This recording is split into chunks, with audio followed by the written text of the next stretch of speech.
साथियों नमस्कार भाई। समय पर गाय भैंस को गाभिन ठहराना बड़ी ही चुनौती बनता जा रहा है और ऐसे में कई बार जब हमारी गाय भैंस रिपीटर बनती है ना, तो हम बहुत सारी दवाएं, बहुत सारे ऐसे तरीके इस्तेमाल करते हैं आनन फानन में, जो कई बार कई सही होते हैं तो कई बार कई गलत हो जाते हैं। और ऐसे में अगर कोई तरीका ऐसा इस्तेमाल हो गया जिससे कि दूध भी सूख जाता है और गाभिन भी नहीं ठहरती, तो बहुत बड़ी चिंता हमारे सामने खड़ी हो जाती है। इसीलिए हमें जिस तरीके का भी इस्तेमाल करना होता है, नजदीकी पशु चिकित्सक की सलाह से और इस तरीके से करना होता है कि किसी भी सूरत में दूध कम ना हो। एक विशेष दवा का आज मैं एक प्रभाव बताऊंगा आपको कि क्या प्रभाव हो सकता है, और उस दवा को अधिकतर जो पशु पालक भाई हैं वो नजदीकी पशु चिकित्सक से या किन्हीं से भी लगवा लेते हैं और वो दवा आगे जाकर के बहुत बड़ा नुकसान करती है, जिसका नाम है दोस्तों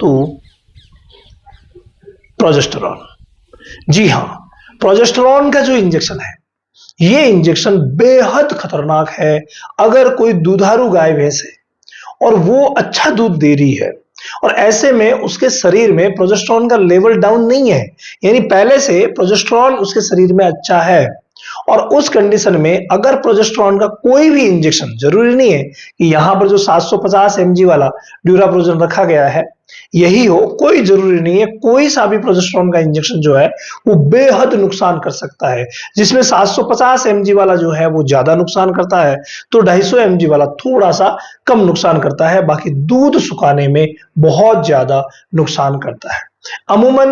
जो प्रैक्टिशनर्स हैं पता नहीं कैसे इसको ठंड का टीका बोल देते हैं और ठंड का टीका कह करके और एआई के साथ ही इसका इस्तेमाल करवा दिया जाता है, जबकि वहां पर इसका इस्तेमाल बिल्कुल भी गलत है, वो तरीका भी सही नहीं है। इसको अगर इस्तेमाल करवाना भी होता है तो एआई के 3-4 दिन बाद इसको लगवाया जाता है, वो अकॉर्डिंग टू कंडीशन देखा जाता है, लेकिन वहां पर भी लगाना खतरे से खाली नहीं है। अगर किसी भी गाय भैंस में अर्ली एम्ब्रियोनिक डेथ हो रही है,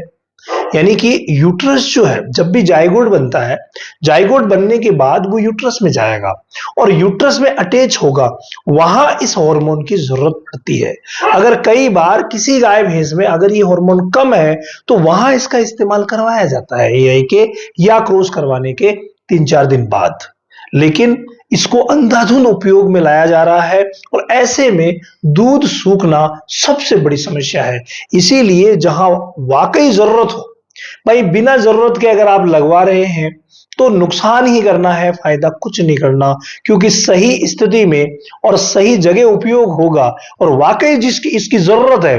तभी उपयोग होगा तो फायदा करेगा, अदरवाइज फायदा नहीं करेगा। इसीलिए कहता हूं कि एक बार आप डेयरी फार्मिंग की A to Z ट्रेनिंग ले लीजिए, और ये ट्रेनिंग आने वाली 5 तारीख से शुरू हो रही है, तो जाइए आप रामावत एनिमल ऐप पर, और ये ट्रेनिंग अभी आपको मात्र डाटा खर्च में मिल रही है। तो एक बार scientific way, scientific process, scientific पूरा नॉलेज ले लेंगे तो जीवन में कभी भी फेल नहीं।